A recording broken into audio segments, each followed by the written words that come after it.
It's the top 5 commanders for new players. 5, 4, 3, 2, 1. Welcome back to Commander Countdown. In today's episode, we're going to be going over the top 5 commanders for new players. We'll also be going over our honorable mentions that didn't make the list. But before we do, I wanted to address the giraffe in the room. Now, this happened a few weeks ago, but my dog Hammy pushed me down the stairs. Attempted hamicide. And unfortunately, I got a stress fracture in my neck, and I'm in this for 6 to 12 weeks. So just want to let you guys know I will probably be wearing this for a little while. Please be gentle in the comments. But now let's go ahead and do our honorable mentions. Veggie, what is your best commander for new players that you would recommend?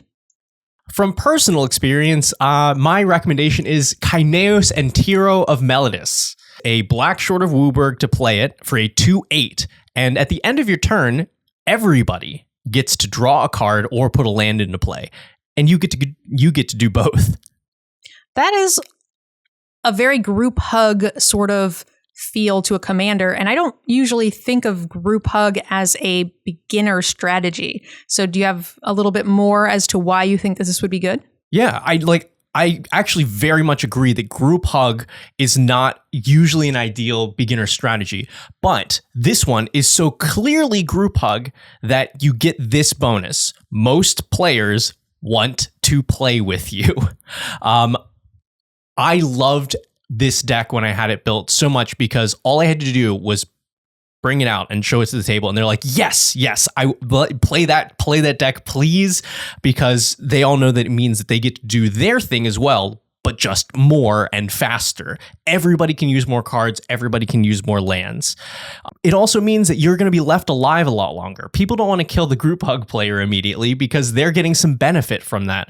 And if you're a new player, you just want to play games. You don't want to get knocked out super early. So even if you don't take the whole game, you're going to get more turns and more cards to play. Okay. I definitely can see that as an argument as the type of commander someone would want to play, but this does seem difficult to build to ensure that you're maximizing the use that you get out of this ability, as well as building a 4-color deck. Seems a little bit harder for new players. Yeah. Building anything with more colors is definitely more difficult because you've got to find the right cards for your mana base, and you've got to figure out what colors to play when to make sure you have the right mana at the right time. But with this one, at least it means you're getting more lands in general onto the board, so you're more likely to be able to pay for the spells that you want, and you have time. That's the other bonus with the 8 toughness, the big old butt. Not a lot of people are going to be attacking you, and most people are going to leave you till late in the game anyway. So maybe the perfect commander for someone who has someone who can help them build their deck, like, you know, if you're trying to recommend this game to a friend, you can build them this deck. That way they get all of the benefit that Veggie's talking about without needing to struggle on the build. Yeah, that's ideal. I will build it for you. I will be that friend. Okay, there you go. We'll have a link in the description to a deck. Veggie just volunteered. I'm going to hold him to it. All right, let's move on to my honorable mention. Let's pull it up. Okay. Nerd Girl Freeze. Halana and Elena Partners. This is a 2/3 with reach and first strike. It also puts X +1/+1 counters on another target creature at the beginning of combat, where X is its power. So it's a deck that synergizes really, really well. And I find that Gruul is a color archetype that lends itself to turning creatures sideways. That's very good for new players. Keeping it within 2 colors, good for new players. And also straightforward synergies like +1/+1 counters also is something that's pretty easy to grasp, where there isn't a lot of different like decision trees to be making. So I really like this card for both building and piloting for new players. Yeah, it's a good commander, and no matter what, you're always going to get something positive out of it. And yeah, combat, simple game plan, most newer players can understand. Oh yeah, swing the big creatures that I just made. Oh, did I just make more big creatures? Cool, I get to attack with those too. Yeah, I think the most complicated decision trees you get with a deck like this is, do you want to cast your pump spell pre-combat instead of at instant speed? Because you actually get like a benefit to doing so. In addition, you get additional counters onto your creature. But I think that's the perfect level of getting new players to think outside the box, because they'll have that moment where they realize, oh, I could have done that pre-combat. And that was such a valuable learning moment for them. And as you get better in the game, you have those and they always feel super good, but they get harder and harder to come by. And I think this is the start to that. Yeah, those nice opportunities of like, oh, you're not going to make a bad move, but you will learn how to make better ones. Exactly. So that's it for our honorable mentions. We'd love to hear what your honorable mention is, but let's go through the top 5 first and make sure they didn't make the list. Number 5, Tatiova, Benthic Druid. 3/3. Whenever a land enters the battlefield under your control, you gain a life and draw a card. That's it. Pretty straightforward. This was actually one of my favorite draft archetypes in this set. I think this card is fantastic. And I also agree that it's pretty straightforward because the commander isn't trying to do a lot of crazy things. You're going to get to trigger this ability every turn. And green already wants to put a bunch of extra lands into play. There are cards that let you do so. There's certainly an optimal way to build this, but even if you don't build it optimally, you're going to get the ability. It's going to do the thing regardless of how inexperienced you are. Yeah, every deck's playing lands, and every deck can use more cards and more life. So even if you pack this full of, whatever you opened in your booster in green and blue, it's going to work fine. It's also really good for new players because it's pretty cost efficient, which I really like. The other thing is I feel like it's pretty low threat assessment. You draw 1, 2, 3 cards, your opponents aren't really taking note, and it's a 5-mana 3/3. By the time you play this, they're already doing much scarier things, and you'll be very low threat assessment. And by the time they realize you've done anything, you've drawn 6 cards, and you can absolutely clean up. Yeah. Oh, and it's super accessible. It was originally an uncommon, and then in its recent reprint, still an uncommon. So it's going, that's always a nice bonus for new players to know, oh, I don't have to drop a ton of money to be able to play this game. And then they can get into it. I did say cost effective. Oh, I thought you meant like mana to what you get. A new player can keep this commander, start off playing with something very simple, and just keep it through their entire Magic lifetime to turn it into whatever they want. There's so many ways to build it. It can be very, very powerful. It can always be super casual, and that's a nice extra point. I actually started playing Magic that way. I bought one of the mono white precons, and then as I bought packs, I just slotted in better cards and took things out. It was a bunch of 1s and 2s of things that slowly turned into something that was like casual competitive that like I would take to like, kid tables and clean up with. But yeah, I like that build idea where it's like you can build this with anything. A precon, the shell of a precon, just bulk from your, few packs that you've opened or your box, and then just upgrade it over time because it's not super specific in what this needs, and it'll just get better. I love that. Ow. It's like being in a cast. I can only itch. I have one little hole right in the middle, and then so I find myself like trying to like go up underneath it. Let's go ahead and move on to number 4, and that is Sithis Harvest Hand. It is a 1/2 that says whenever you cast an enchantment spell, you gain 1 life and draw a card. I'm noticing a little theme here with our number 5 pick. Yeah. Look, gaining life, drawing cards, being good and straightforward. Imagine. Very low impact on its own. I will say that it's really cute. This is only cost 2 mana versus Tatiova costing 5. Yeah, that's huge too, because being able to play an effect like this early on is inherently strong and means that you're going to get your engine online right away. Yeah, and nobody wants to use their premium like single target removal on your 2-drop. It's only a 1/2. So they're like, oh, let them draw 1 or 2 cards. It's not a big deal. And before they know it, you've amassed a ton of card advantage. Nothing to not love here, right? Yeah. Play enchantment, get value. Do you think that this is any harder to build than Tatiova in comparison? Yes. This is an enchantment itself, so it sort of synergizes well. What makes this harder? Well, Tatiova, you can't go wrong at all. As long as you have lands in your deck, which every deck will have, you're fine. Nothing else has to synergize at all. This one, you do have to choose enchantments as the spells in the deck, and those are permanents on the board that usually have some sort of ongoing effect. So the things you need to keep track of will start to stack up, which means this is a little bit more mental load than Tatiova is at its base. That's fair. I do think that there is a little bit more to work on in the build as far as making it powerful, but because you're right, if you're playing a land, you're doing the right thing. Whereas here, you could play an enchantment that is not a good one, and that might be more detrimental. And or if it's an enchantment you forget to utilize correctly, then you've sort of kind of shot yourself in the foot. So I do think that probably a tougher build, but I do think this will probably make for a stronger deck right out of the gate. Right. All right. Let's move on to number 4. All right. Let's move on to number 3. Oh, well, let's just... We have Goreclaw, Terror of Kalsisma. Goreclaw is a 4/3 for 4. Creature spells you cast with power 4 or greater cost 2 less to cast. And when it attacks, each creature with power 4 or greater gets +1/+1 and trample. Pretty straightforward. You want big idiots in your deck? Play big idiots, turn them sideways. I don't think either ability that Goreclaw has, either the cast reduction or the +1/+1 for power 4 or greater and trample, is difficult to maintain.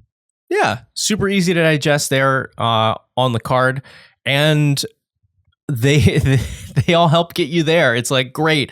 It's easier for me to play these big old creatures that I thought looked cool that I slammed in the deck. Oh, and now they're attacking for more and get their damage through. It's actually kind of funny that the cost reduction actually mitigates some of the poor card selection new players might have. You know, maybe you think, what's the Dreadmaw Colossus is like a sweet card. And in a deck like this, you could actually play it and it would be like something feasible that you could bring to, you know, your friend's game. Yeah. That was definitely a hard thing to identify early as a Magic player. Is like, oh, but like I have to have like mana rocks. Oh, I have to play smaller spells. No. But like this one, big, do big thing, right? Yeah. Why wouldn't we want a vanilla 6/6? That's way bigger than anybody anything my friend plays. It's got trample. It's true. Also, it's monocolored. It's just green. Does make it a lot easier to cast and makes your deck more straightforward, right? Fill it full of mana dorks, fill it full of big idiots, and you're kind of done. You get some benefit for, I don't know, what else would we want to synergize with this? Doesn't need +1/+1 counters. It really doesn't need anything to operate. Yeah, it just needs big creatures, and there are plenty of those. Yeah. Overall, I think a very well-rounded creature for a new player. Mm-hmm. And again, it has some of those benefits from before. It's like pretty good on its own, but it's not going to like draw the aggression of the table. People aren't like, oh no, we got to get that Goreclaw off the board immediately. You're usually going to get this out for a little while. Yeah, it depends. I mean, it only has a 3-but. So like, I feel like if I could remove it on the cheap, this would be like a medium high target for me. Cause you don't want to have to deal with the stuff that it brings out, right? If someone Land of War Elves and plays this on 3, I'm kind of scared. Because they're going to go to 4 and, cast 6+ drops, 7 drops with Elf, right? You heard it here. NerdGirl will kill your commander if you're a new player. She will lightning bolt your Goreclaw regardless of whether you just picked up the game. Yes, I will 100% do that. I show no mercy, but that's okay. I'm fine to be the villain. Let's go ahead and move on to number 2. This was actually one of my newer decks that I've built myself, and that is Lathril, Blade of the Elves. Lathril is a 2/3 for 4 mana. It has Menace, and whenever it deals combat damage to a player, create that many 1/1 green elf tokens. You can also tap it and 10 other untapped elves to do 10 damage to each opponent. That is right, ladies and gentlemen. I said each. That is a crap ton of damage. So essentially the turn that you get this out, you just hold it open and then you end of turn 10, upkeep 10, and you've just dealt 40 damage. You've halved everybody's life the second you get 10 creatures out. That classic new Magic player move of leave your stuff untapped, do an end of turn action, and then do an action on your turn. Okay, well, maybe they forgot or something, but whatever. It's making the elves that it needs to tap to do its ability. And maybe I just have a lot of faith in our new players. Yeah. Also, I'm totally like, if I'm sitting at the table with a new player, I'm like, hey, you can do this, Yep. That's Veggie, always honest. That's not true at all. You're the devil on their shoulder saying you can make really bad choices. Yeah, they're being honest about it. They said they're really bad choices. But that would not telling them to do the thing. That would be telling them to like tap it to attack or something. No, I would tell them to do it. I would know that I'm holding up like Teferi's protection or something. Oh, I see. Like, yes, do this to the table, to all of us, right? This is a very good commander. The card is really good and completely self-sustained. You could not play a single other elf in your entire deck, and it would get the job done. It's hard to block. It makes its own elves, and then those elves kill the table. Yeah, it self-contained, like you said, does the thing, but also you just have the benefit of being able to throw literal any card in your deck that says elf on it and be pretty happy. You want elves that are going to draw, ramp, make more tokens. You kind of can't go wrong with the rest of the stuff you're putting in this deck. Right, it only gets better. Now, this kind of goes hand in hand with our next pick, which is our number one most voted easy commander for new players, and that is Krenko Mob Boss. Krenko. Everybody loves Krenko. And he's like, is everything okay? Is okay? Krenko is a 3/3 for 4. Tap them, make X goblins, where X is the number of goblins that you already have. And important to note, Krenko is a goblin. Hey. So like Lathreel, you don't need to have any other synergy on board for this to come out swinging. Tap, make 1 goblin. Tap, make 2 goblin. Tap, make 4 goblin. Tap, win game with goblin. Yes. We were talking about Lathreel doing very good stuff, right? Some elves are going to ramp, some elves are going to do the thing. Goblins are a little bit more specific, and I feel like they work together a little bit more cohesively in that, like, goblins will sack other goblins to get you value. Goblins will give each other haste so you can tap Krenko the turn he comes into play. There's a lot of goblin synergy that works really well within themselves and want to count other goblins. So like Goblin Grenade is just like a really sweet card that you can get for almost no cost with a lot of value. Now that's tricky. That's tricky because I know, especially me as a new player, it was harder for me to grasp that I could use my stuff in exchange for better things. So like you're saying, oh, I can sacrifice goblins to get stuff to happen. I would have understood elves a little bit more because I'm like, oh, great. They want to stay on the board. They tap and make mana. They gain life. They pump up. Mm-hmm. I agree that goblins would probably be a little bit harder to pilot than elves, but I would say that the goblin synergy is kind of stronger, which is weird because elves also have a lot of things that care about the number of elves you have. But I feel like more goblin cards care about the number of goblins, if that makes sense. Ooh. Elf players, get in the comments. Get in the comments. Is the goblin synergy stronger than the elf synergy? I don't think it would be stronger. It just feels like there's more of it.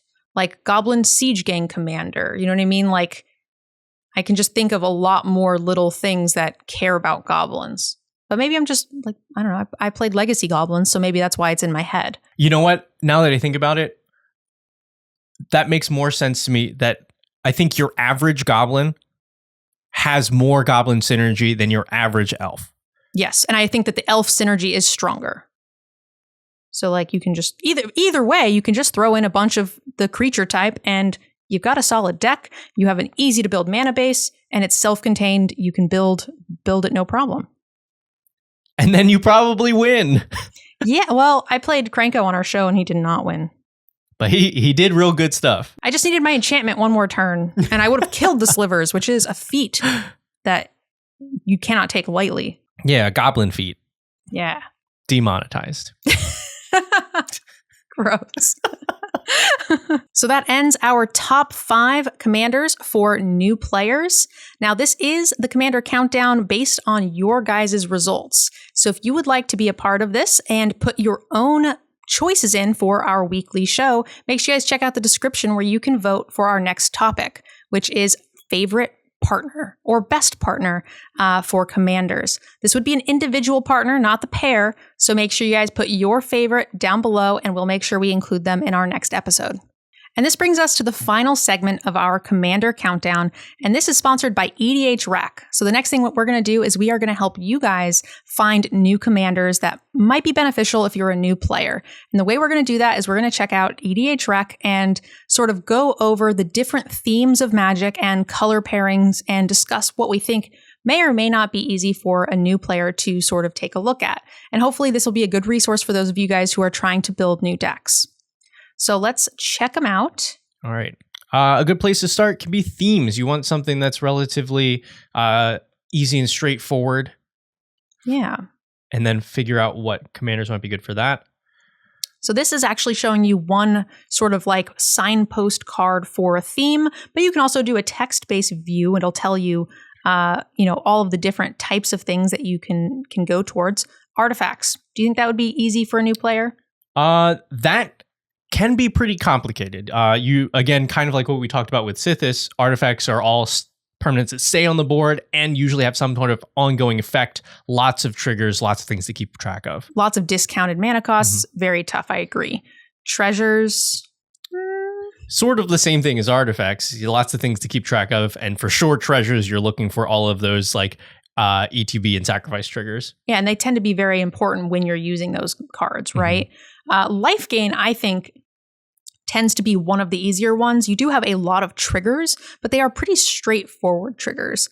And real quick, I do want to mention a neat little thing. Make sure you guys have some sort of like marker or dice with you. I love putting like different color dice on things that have triggers for new players. So if you have cards that have life gain, you could put like those little glass beads. A lot of people love having those in their dice bag, and you can have them. So every time you have a trigger, you can note which things you need to do. So I think that this lends itself very well for new players to be able to pick up. Same thing with counters, actually. Tokens. That's a good question. Do you think tokens are good for new players? I think that's also one where you have a lot of things on your battlefield to keep track of. Then also, sometimes you don't know what tokens are what. If you don't have, special tokens that are specific to cards, then you end up having to use different things or write things on blanks. So that might be a little trickier as well. Yeah, of this list, I do think life gain is going to be maybe not one of the easier for new players, but I think it is very easy for new players. And I think it's one of the most popular as well. There's a lot of support out there for it, and it's pretty reasonable to build. I think so. Let's see what they got. Okay, so now we have another option here. We actually get to pick our color pairs or sub-themes. Like, I had no idea there was a life gain elves. Like, there's Well-Wisher, but what the heck else do you do in that deck?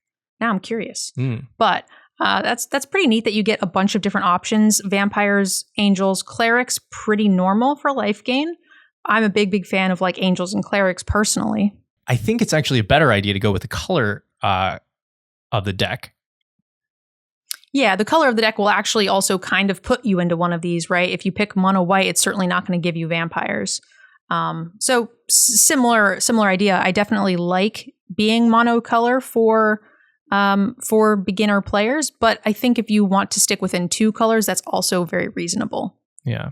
What is your favorite color pairing here for, or monocolor for life gain? I mean, hey, it's a classic. Mono white life gain seems pretty straightforward to me. Let's take a look. All right, we have the top 24 commanders in mono white that have life gain synergies. Giada is not an old card, but already has 2,000 decks uploaded. Interesting. On the other end of it, there's brand new card, the Gaffer, which only has 29 decks, but as far as its text goes, may be something more digestible. It's also only been out for like 2 weeks. It's true. Heliod, the Sun Crowned, that's a very popular one. It triggers its own life gain and does a bunch of other really cool stuff. It's indestructible. Kind of great for new players, honestly. I think the only challenge would be you would have to learn to track your devotion, which may lead to some interesting interactions in your game. But it's certainly a good ability that's stacked on there, and not terribly complicated. Yeah, that's true. I didn't really think about that. I remember when I was a kid and I played, there was a lot of like confusion on rules where we would end up with like the rule half right. So like I could definitely see my play group as a kid attacking with 5 devotion and then someone killing it while it was in combat, but me being like, well, it was attacking, so it's got to be a creature to attack, so it stays that way until end of turn. I could totally see me making that argument and just like having it be a creature forever for that turn. So yeah, I think that is a slightly more specific rule set that may be too complicated. Yeah. What about like Lyra? Yeah, honestly, a lot of keywords, very powerful, but not super complicated, right? Mm-hmm. You get the life link for your life gain theme, and also it is just a big flying commander, so you're gonna get some wins with commander damage too. Yeah, especially because these types of decks often sort of buff each other. If you play a Giada first, you get to play Lyra after, and it gets bigger and bigger and bigger. So it's going to be building on top of itself really well. You also get to play other fun things with this, where it's like if your life total is 7 above, every creature gets +2/+2 for the Angel Cleric. Forget its name. Or what's the 40 life total card that makes you just win the game? Don't tell them about that. Oh. No, there's it's Felidar Sovereign. Yeah, it's right here. Woohoo! Yeah, this would be a great card for life gain. It's the bane of my existence, actually. Totally lost a game in a GP because of this card. But that's fine. Thanks for bringing up these painful memories, Veggie. Speaking of painful memories, you did let everybody know what happened with you and Hammy, right? Yeah. Okay. The attempted hamicide. Thanks for reminding me. Now, I'm actually surprised. Lyra does not have a lot of decks. Yeah, I think it's likely because once people learn more about the game and get past that beginner level, they find replacements that are a little bit stronger. But this definitely has like that newbie feel of like, but the creature, it has these words on it that are very good and will still get the job done, but then they end up like graduated to Heliod and stuff like that. Yeah, absolutely. I think that's true. I love Lyra. I think it's a great card. Mm-hmm. And then you have like the more confusing flip cards. We definitely want to stay away from those. Yeah. Mommy. Got Mommy on there. Mm-hmm. Linden, the Steadfast Queen would be an excellent choice. It's a good creature on its own. You have some triggers that you will have to keep track of, but at least it is a pretty straightforward trigger. Your first deck is probably not going to be attacking with 20 creatures with triggers off the life gain.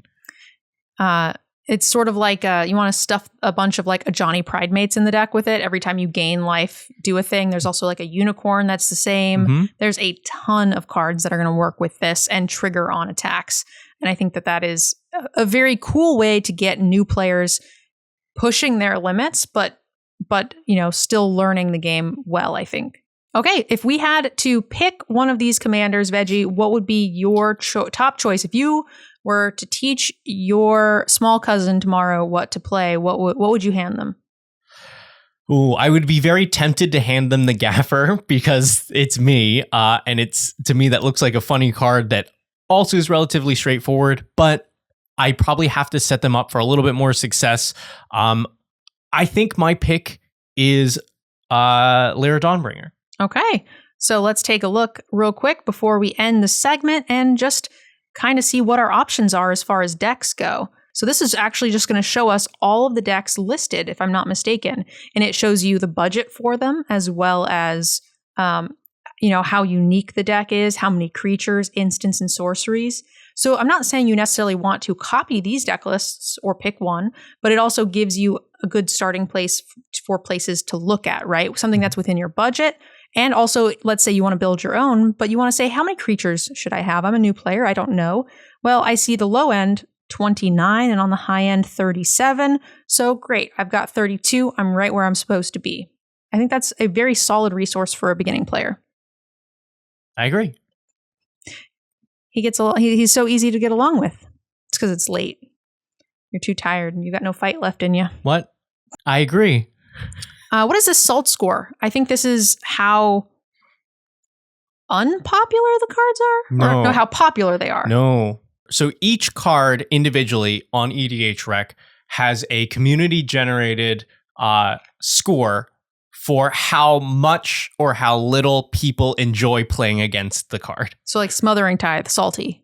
Saltier, but Yes. not as salty as like, I don't know, Grand Abolisher or something. Okay. And this is like the compiled score of everything in the deck.